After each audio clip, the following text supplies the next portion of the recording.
할렐루야. 우리 옆에 분들하고 인사하실까요? 지금까지는 주님의 이름으로 사랑하고 축복합니다 했는데 오늘은 사랑하고 효도합시다 하고 인사합시다. 사랑하고 효도합시다. 효도합시다. 좋은 말로 할 때 효도합시다. 우리 성가대 찬양이 귀한 찬양 들었고 또 뭉클해지는 셨습니다. 늘 사람은 인간은 후회하고 사는 것 같아요. 그죠? 효도하지 못한 그 제목을 한번 따라서 해보실까요? 믿음의 덕을 더하라. 이런 제목으로 말씀 나눌 때 은혜가 되고 복이 되시기를 주님의 이름으로 축원합니다. 저는 지금 이제 크리스찬의 성품에 대해서 시리즈로 말씀을 나누고 있습니다. 처음에 무슨 말씀을 했죠? 사울의 집과 다윗의 집 사이에 전쟁이 오랜데 사울의 집은 점점 약해져 가고 다윗은 점점 강해져 가더라. 왜 그런 차이가 나느냐? 믿음과 성품인데요, 믿음은 똑같았어요. 믿음은 있었어요. 그런데 성품이 무너지니까 믿음도 무너지면서 사울은 점점 약해져 가버렸습니다. 그런데 다윗은 성품을 다하여 하나님을 사랑했어요. 무너지지 않았어요. 그러니까 믿음도 지킬 수 있었고, 그러니까 하나님께서 점점 강해져 가게 하셔서 인류 역사의 위대한 성군이 되게 하신 줄로 믿습니다. 그러면 이제 두 번째는 왜 성품이 무너졌는가? 왜 무너지는가? 처음부터 성품 나쁜 사람 세상에 어디 있겠어요? 세상이 힘들게 하니까, 상처를 받고 어려움을 당하니까, 그러니까 성품이 무너지는데, 그 성품이 무너지지 않기 위해서 어떻게 하라고요? 우리는 할 수 없어요.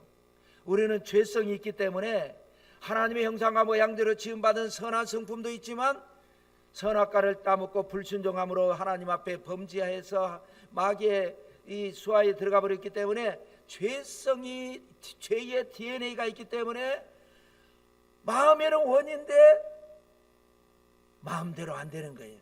그래서 내 성품으로 하려고 하지 말고 신의 성품에 참여하라. 이게 지난주에 말씀이었습니다. 그러면 신의 성품이 뭐냐 이거예요. 우리가 이렇게 말씀을 나누는데 신의 성품에 참여하라. 그래서 이런 우스개가 말이 있습니다. 여러분, 한국에 있는 모기가 지경을 넓혀서 미국 가려고 하면 안 됩니다. 멀고요, 비행기를 탈 수도 없고요, 비자도 없고 여권도 없잖아요. 근데 간단한 방법이 있어요. 미국 출장 가는 김대리 등짝에 붙어가면 가는 거예요. 이게 참여라는 겁니다. 내가 가려고 하면 모기가 그 날개 가지고 어떻게 날아가겠어요?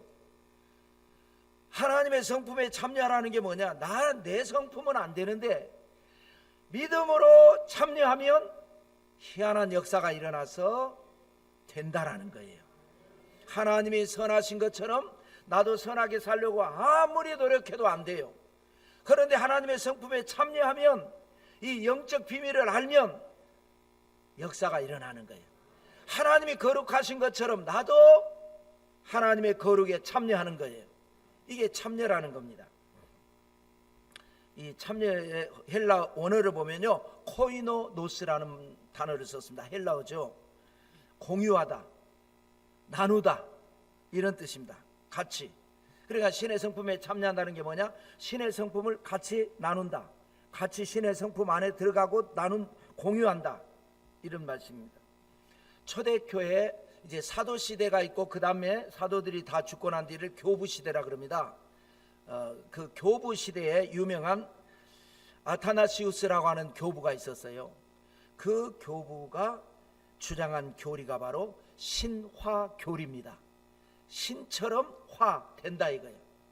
그 유명한 말이 있는데요, 하나님이 사람이 되신 것은, 예수님이 육신을 입고 사람 됐잖아요, 하나님인데, 하나님이 사람이 되신 것은 사람들로 하여금 하나님처럼 되게 하려 하신 것이다, 이런 주장을 했어요. 그것이 그 교부 시대의 교리였습니다. 그런데 이게 이제 이단들이 등장해 가지고 내가 신화가 됐다, 내가 하나님처럼 돼버렸다, 그러므로 나를 믿으면 구원받는다, 이단들이 악용을 해서 그래서 그 시대 이후, 교부 시대 이후로부터는 신화라는 교리가 없어지고 성화, 거룩해진다 이렇게 했습니다. 그래서 우리 오늘 그 신의 성품에 참여라도 전에 개역 성경에는 신의 성품에 참여라 그랬는데 우리가 신에 어떻게 참여? 그래서 신성한 성품에 참여라로 개역 개정에는 바꿨어요. 근데 저는 신의 성품에 참여라는 게 더 마음에 와 닿아요. 그래서 개역 성경에 가지고 제목을 만들었고요. 성화보다 더 나는 제 마음에 와닿는 것은 신화가 저는 마음에 와닿습니다. 성경 곳곳에 나오지 않아요? 포도나무 비유로 뭐라고 말씀하셨어요? 나는 포도나무여 너희는 가지니 너희가 내 안에 거하고 내 말이 너희 안에 거하면 무엇이든지 원하는 대로 구하라 다 이루어진다. 신화를 말한 거예요. 나의 멍에를 메고 내게 배우라. 그리하면 너희가 쉼을 얻으리라. 어미 멍에 속에 훈련시키기 위해서 이스라엘에서는요 송아지를 그 안에 집어넣습니다. 나가지는 못하지만 사실 멍에는 엄마 소가 다 메고 있어요. 전혀 힘들지 않아요.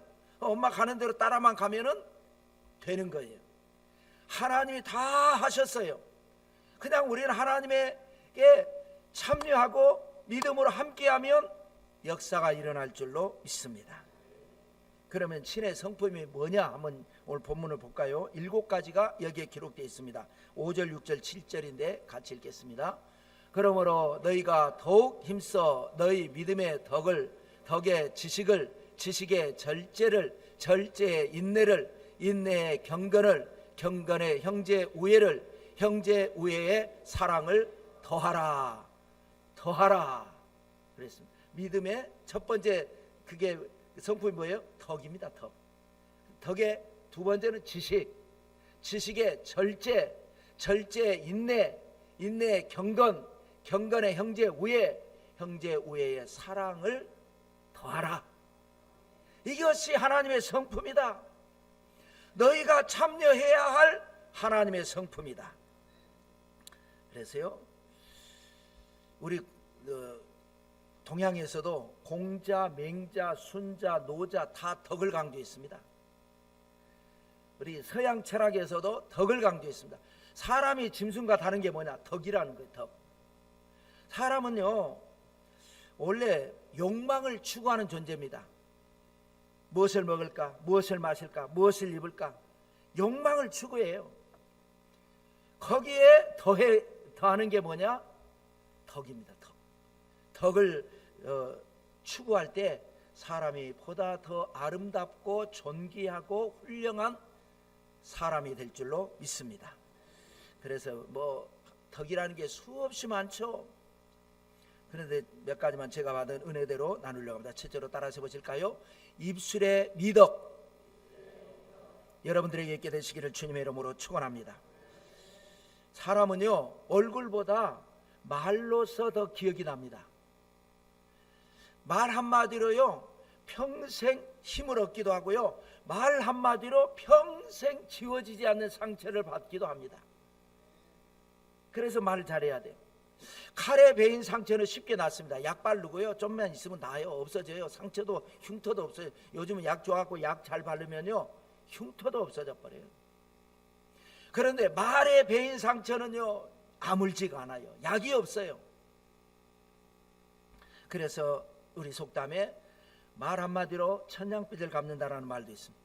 그런가 하면 말 끝에 살이 난다는 말도 있습니다. 별거 아니에요. 말 듣고 그 순간 주체하지 못해서 살인사건 나는 거예요. 잠언 18장 21절에 보면 죽고 사는 것이 혀의 힘에 달렸다. 시편 141편 3절에 그래서 다윗도 노력했겠죠. 나는 말 잘해야지. 남한테 상처 주지 말하지 말고 실수하지 말고 말을 잘해야지 했는데 아무리 해도 다윗도 안 되는 거예요. 그래서 다윗이 이렇게 기도합니다. 여호와여 내 입 앞에 파수꾼을 세워 주시옵소서. 내가 뭐 나쁘면은 파수꾼이 딱 지키고 다 그 말하지 마라. 내가 안 돼. 내가 이 말 실수가 인간이 안 된단 말이에요. 그래서 베드로는 이런 말을 했습니다. 베드로전서 4장 11절을 같이 한번 읽어보실까요? 만일 누가 말하려면 하나님의 말씀을 하는 것 같이 하고 누가 봉사하려면 하나님이 공급하시는 힘으로 하는 것 같이 하라. 내가 뭐 하려고 하지 말고 말 한마디를 해도 하나님이 하시는 말씀처럼 하고, 하나님이 이 상황에서 무슨 말씀하시기를 원하실까? 또 내가 뭐 봉사를 하든 뭐를 하든 하나님이 라면 어떻게 하시기를 원하실까? 하나님의 마음을 가지고 하면 그것이 바로 신의 성품에 참여하는 은혜가 있게 될 줄로 믿습니다. 탈무드에 이런 게 있습니다. 어느 나라의 임금님이 병이나 중병에 걸렸어요. 그런데 백약이 무효입니다. 그래서 찾아봤더니 다 무효인데 딱 한 가지 약이, 특효약이 있습니다. 임금님이 이 병에는 딱 한 가지 있어요. 요거면은 그냥 놔버립니다. 무슨 병이냐, 사자 젖을 먹으면 낫습니다. 그러니 사자 젖을 어떻게 짜가지고 옵니까? 그래서 공고를 냈어요. 사자 젖을 가져오는 자에게는 큰 상을 주겠다고.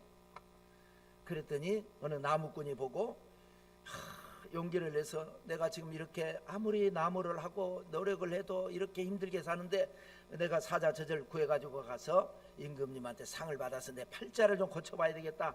그러고 보니까 사자가 보니까 잡아먹고 난 뒤에 식곤증이 왔고 졸잖아요. 그래서 기도를 많이 했어요. 하나님 깨지 않게 주옵소서. 그러고 가가지고 살살 가까이 가고 젖을 잘 짜가지고 옵니다. 이제 야, 드디어 젖을 짜가지고 와요. 그럼 이제 큰 상을 받게 됐어요. 가는 도중에 잠을 자는데 이제 여관에서도 자고 또 걷다가 그러잖아요. 나라가 교통수단이 없으니까. 하루는 잠을 자는데 꿈속에서 자기 신체 내부에서 막 토론이 일어나는 거예요. 야, 우리가 이 사자 젖을 짜가지고 왔는데 큰 상을 받게 됐는데 이게 누구 공이 더 크냐? 그러니까 뭐 말할 것도 없이 발이지 발. 내가 가서 하고 또 내가 가서 임금님한테 가니까 내 공이 크지. 뭔 소리야? 가면 뭐해? 짜야지. 손이 내가 가서 짰잖아. 그러니까 심장이 하는 말이 뭔 소리야? 내가 강심장으로 버텨주지 않았으면 너희가 후덜덜덜 걸어가지고 짤 수 있겠냐? 내가 짰지. 그러니까 막 이 말 저 말 다 하는데 대체나 또 들어보니까 그 입장은 또 있고 또 입장도 있고 있는데 혀가 하는 말이 너희들 다 쓸데없어. 나 없으면 너희들 아무것도 못해. 그러니까 다들 하는 말이 야, 너야말로 아무것도 한 게 없어. 가기를 했어, 짜기를 했어, 뭘 했어 네가. 그래, 나를 무시하는구만. 두고 보자. 임금님한테 갔습니다.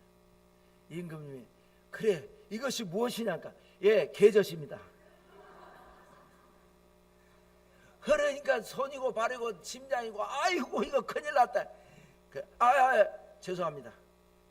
제가 먼 길 오느라고 피곤해서는데 이거 사자 젖입니다. 아, 진짜 사자 젖? 예, 맞습니다. 그래서 먹고 상을 주고 돌아오는 길에 야, 혀가 아무것도 아닌 것 같은데 중요한 게 혀가고 쥐가 중요하구나. 탈무드에 나온 이야기입니다. 여러분, 말 한마디로 살리기도 하고 말 한마디로 죽이기도 하는 거예요. 그래서 우리는 말을 잘해야 되는데 이 말이 어렵단 말이에요. 그래서 믿음의 덕을 세우는 이 입술의 덕이 여러분들에게 있게 되시기를 축원합니다. 한 번은요, 어떤 사람이 퇴근해갖고 집에 남자가 들어오니까 부인이 잔뜩 화가 나가 있어요. 왜 이렇게 화가 났냐고 그러니까 막 당신이라는 남자는 도대체가 말이야 뭐 어쩌고 저쩌고 온갖 글쎄 왜 그러냐고. 옆집에 돌쇠 엄마는 말이야 남편이 화장품을 세트로 선물을 해줘갖고 왔는데 당신은 나한테 뭘 선물해줬냐고 막. 이 사람이 할 말이 없잖아요. 가만히 궁리하다가 글쎄 근데 그건 그렇고 그 돌쇠 남편 말이야, 돌쇠 아빠 말이야, 그 사람 참 불쌍한 사람이야. 뭐가 불쌍하냐고 말이야. 그렇게 아내를 사랑해서 화장품도 사다 주고 너무나 애처가고 좋은데 말이야. 그게 아니야 여보. 그 부인이 얼마나 안 이뻤으면 말이야 화장품을 발라야 되잖아. 당신처럼 이뻐봐.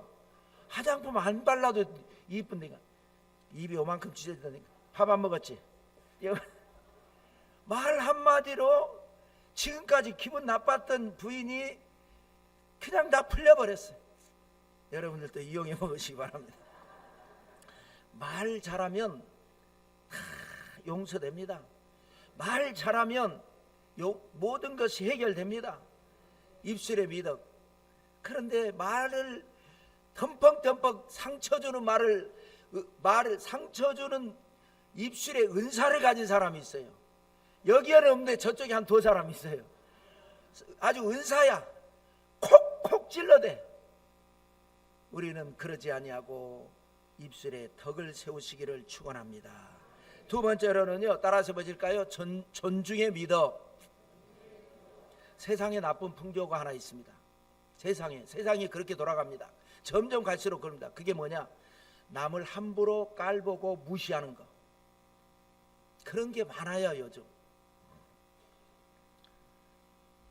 그런데 한편으로 생각해 보면, 지금 한편으로 생각해 보자는 거예요. 100번 양보해 가지고 깔보는 사람들을 한번 입장에서 한번 생각해 보면, 깔볼 만 하니까 깔봤겠죠. 무시할 만 하니까 무시했겠죠. 우리가 그 사람 입장을 한번 해보자 이거예요. 그런데 성경이 뭐라 그러냐? 예수님은 깔볼 만 하고 무시할 만 해도 깔보지 말고 무시하지 말라는 거예요. 지극히 작은 자에게 한 것이고 내게 한 것이다. 우리가 볼 때 야, 저 별 볼 일 없는 저 병신 쪼다갔다라고 생각하는 그 사람도 예수님 대하듯이 소중하게 대해라. 그래야 네가 복 받는 거다. 이게 예수님 말씀입니다. 그때 당시에는 세리하면은 인간 취급을 안 했습니다. 예수님은 세리를 찾아다녔습니다. 삭개오가 감히 아버지도 못하고 나무 위에 올라가서 머리 쳐다보는데, 삭개오야 내려오너라. 내가 오늘 내 집에 유하여야 하겠다. 와, 세리 집에 들어간단 말이야. 들어갔으니까 삭개오가 그냥 감동해가지고, 예수님, 내가 지금까지 못된 짓 내가 돈 벌었지만 내가 이 재산 가지고 이제 다 착한 일 하고 살겠습니다. 사마리아 사람들은 인간 취급을 안 했습니다. 예수님은 사마리아로 가셨고, 사마리아에서도 또 이 무시당하는 여인에게 가서 전도를 했습니다. 예수님은 절대로 무시하지 않았어요. 사람들이 와가지고 막 부자들이 와서 헌금을 텅텅 많이 내는데, 가난한 과부는 헌금도 없어갖고 조금 가져왔는데, 이 여인이 헌금을 제일 많이 했다. 가장 소중하게 보시고 가장 소중하게 대해 주셨어요. 이것이 바로 예수님의 존중의 덕입니다. 우리도 예수님의 성품에 참여해서 함부로 남을 무시하지 말고 깔보지 말고 모든 사람을 존중히 여기는 여러분 되시기를 축원합니다.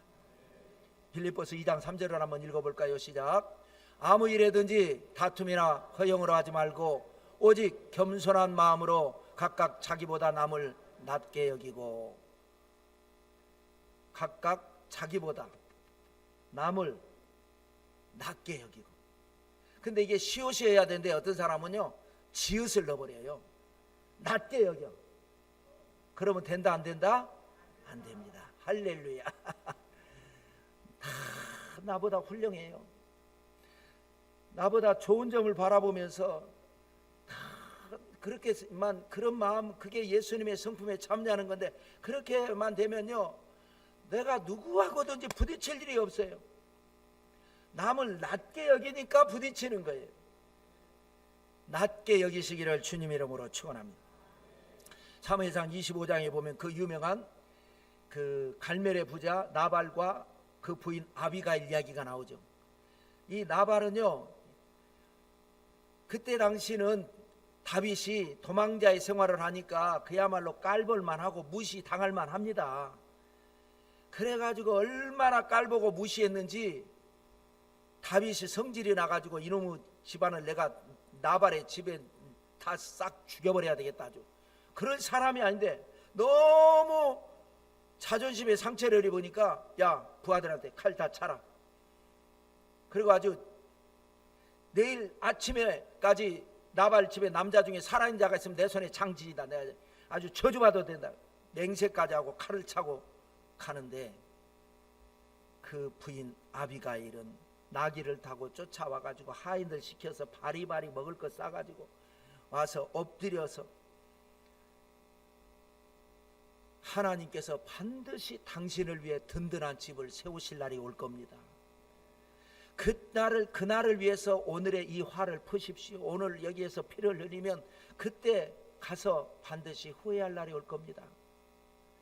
그 말 한마디에 다윗이 나 손에 장치질 난다, 내가 부끄럽다, 그리고 돌아가 버렸습니다. 그리고 나서 열흘이 있다가 그 나발이 갑자기 몸이 돌처럼 굳어지더니 숨을 쉬지 않고 죽어버렸어요. 그 소식을 듣고 다윗이 부하들을 시켜가지고 당신을 내 아내로 맞이하고 싶습니다. 그러니까 이 부인이 장례를 치르자마자 뒤도 안 돌아보고 보따리 싸가지고 다윗에게 가버렸어요.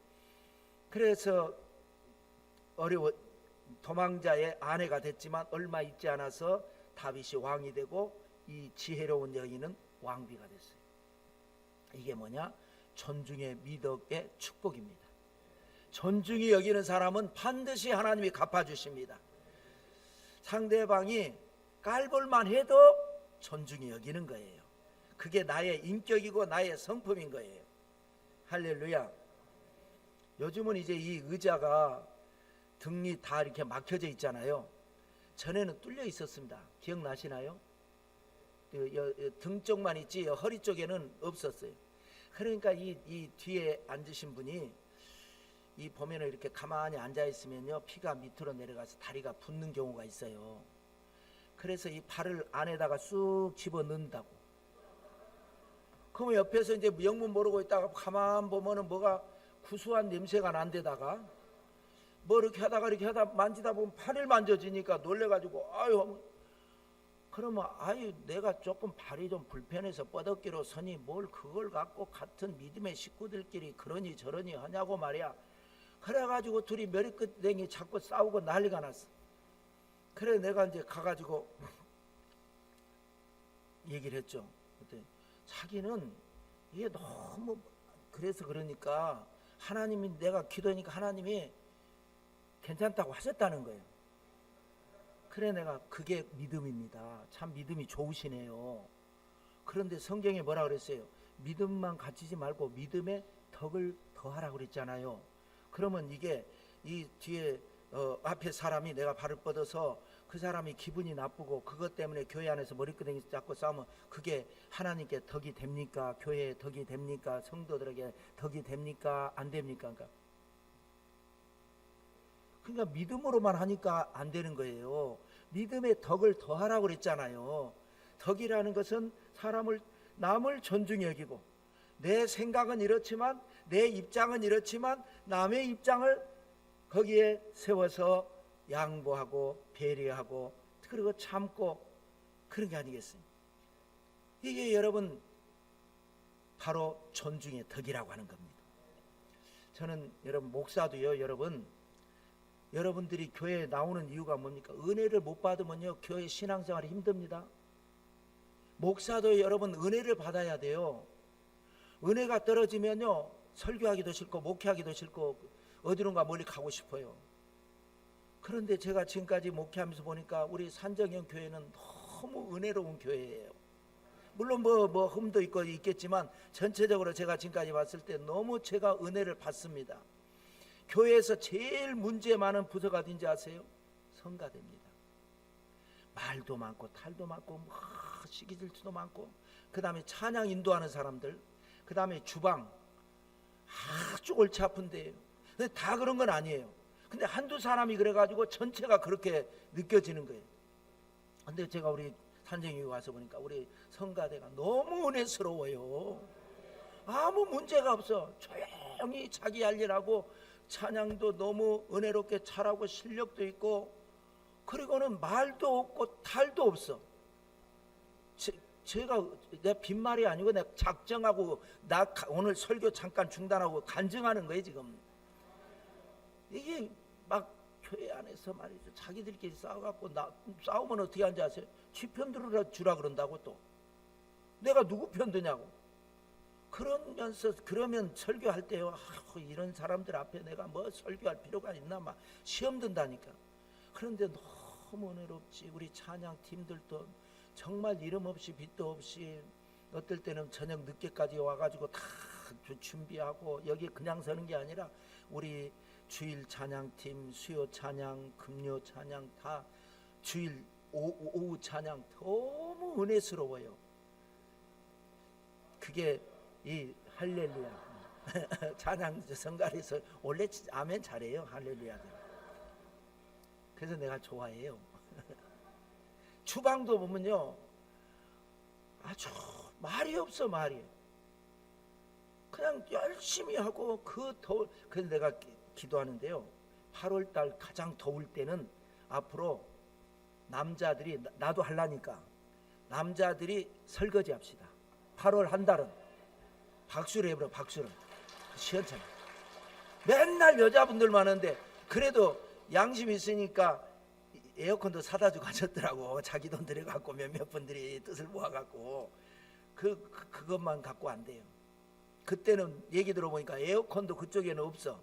이쪽 우리 밥 먹는 데는 있고 주방 쪽에는 없는데 거기서 그 더운데 하니까 8월 달에는 팀을 짜가지고 남자들이 첫째 주, 둘째 주, 셋째 주 해가지고 설거지를 남자들이 해야 되겠다. 여러분 캠핑 가면 남자들이 다 하잖아요. 그래서 8월 달 다 하려니까 그렇게 하시기를 바랍니다. 존말로 할 때. 그 다음에 이제 다시 설교로 돌아와서 세 번째 따라서 해보실까요? 관용의 믿음. 빌립보서 4장 5절의 말씀을 한번 읽어볼까요? 시작. 너희 관용을 모든 사람에게 알게 하라. 주께서 가까우시니라. 주님 다시 오실 날을 기다리는 사람이라면 내 관용의 인격을 사람들에게 알리도록 관용의 마음을 품고 사시기를 축원합니다.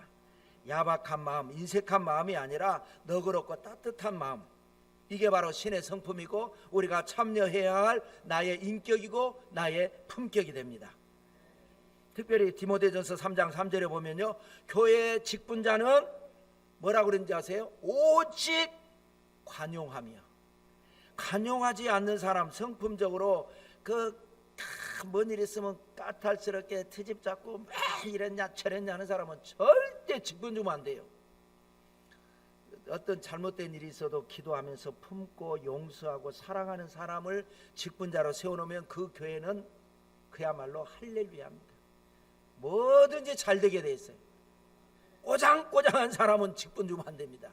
그래서 제가 지금 보고 있어요. 꼬장꼬장한지 안 꼬장꼬장한지.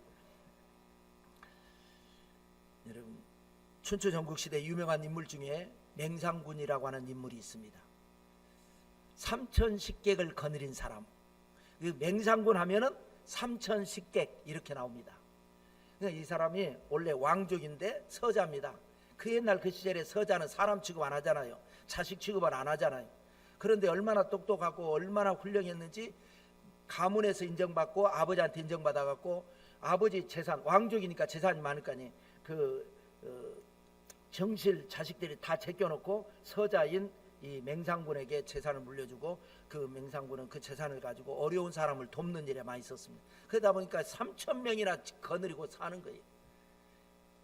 근데 이 사람들 중에는 이제 인재가 있으니까 이 사람들을 데리고 이제 제 나라 사람이니까 제 나라 때에 제상을 지내고 있었습니다.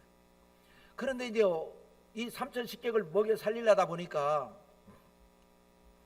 돈이 필요하니까 그 돈으로 자기 고향 땅 설이라고 하는 지방에 자기 고향 사람들에게 돈놀이를 한 겁니다. 옛날 말로는 돈놀이고 요즘 말로 하면 이제 금융업이죠. 이제 돈 빌려주고 이자 받고 그걸로 돈을 불려서 이렇게 운영을 한 건데 흉년이 들어가지고 이 사람들이 빚을 갚을 수가 없는 거예요. 돈이 있어야 갚죠.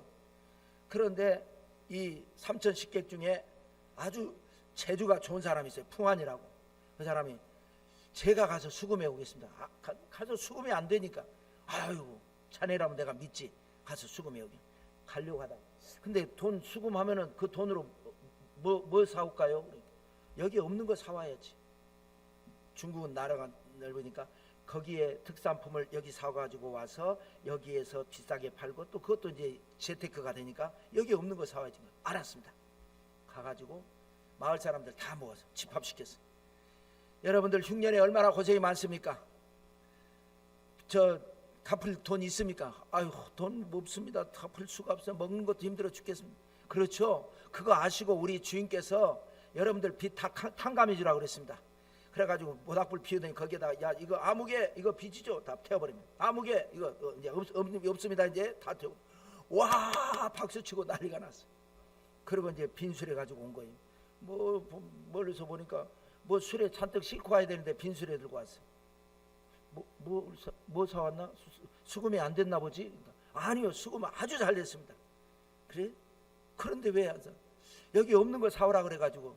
여기 없는 게 뭔데? 덕이 없습니다. 여기가 대감께서 천하를 얻으시려면 덕이 있어야 됩니다.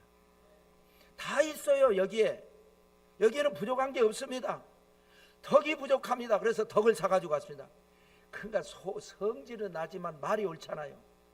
그래서 참았는데 딱 1년이 지나고 나니까 임금이 죽고 새로운 왕이 나왔는데, 언제나 새로운 왕은 자기 사람을 세우고 싶은 거예요. 아바마마가 세운 사람을 다 제끼고 새로운 인물로 가다 보니까 이 맹상군이 재상에서 해임이 돼가지고 오고 갈 데가 없는 거예요. 그래서 이제 고향을 가는 거예요. 고향에서 소문이 난 거예요. 야, 우리 비딜 탕감해준 그 맹상군이 실직을 하고 이제 고향으로 돌아온단다. 백리길을 마을 사람들이 다 나와가지고 환영식을 열어줍니다. 그러니까 풍환이 그거를 보고 얼른 주변 나라, 제 나라만 있는 게 아니잖아요. 이 나라도 가고 저 나라도 가고 막 주변 나라 가가지고 이 소문을 쫙 낸 거예요. 그러니까 야, 저렇게 덕이 있는 사람을 인재를 등용을 해야 우리가 나라가 강해진다 해서 서로 재상으로 오라고 난리를 칠 때에 다시 또 원래 제 나라 민왕에게 가서 보십시오. 당신이 버린 사람을 다른 나라에서는 스카우트 하려고 난리를 치는데 당신이 잘못한 겁니다. 아이고, 내가 인물을 못 알아봤구나. 그래가지고 사과문, 왕이 사과문을 쓰고 왕의 마차를 보내고 황금 1000근을 보내면서 다시 돌아와 달라고 그래가지고 돌아갑니다. 그게 뭐냐? 덕입니다. 덕. 하늘나라도 마찬가지입니다. 여러분, 우리가 관용의 덕을 잘 세우면 하나님 나라에서 영원히 빛날 것이고 이 땅에 사는 동안 자손 대대로 복이 있게 될 줄로 믿습니다. 여러분, 신의 성품에 참여하라. 그러므로 믿음의 덕을 더하라. 덕을 더하는 우리 산정형 교회가 되고 여러분들 되셔서 하나님의 축복을 받고 기적의 주인공들 다 되시기를 성부와 성자와 성령의 이름으로 축원합니다. 우리 말씀 생각하시면서 기도하실까요?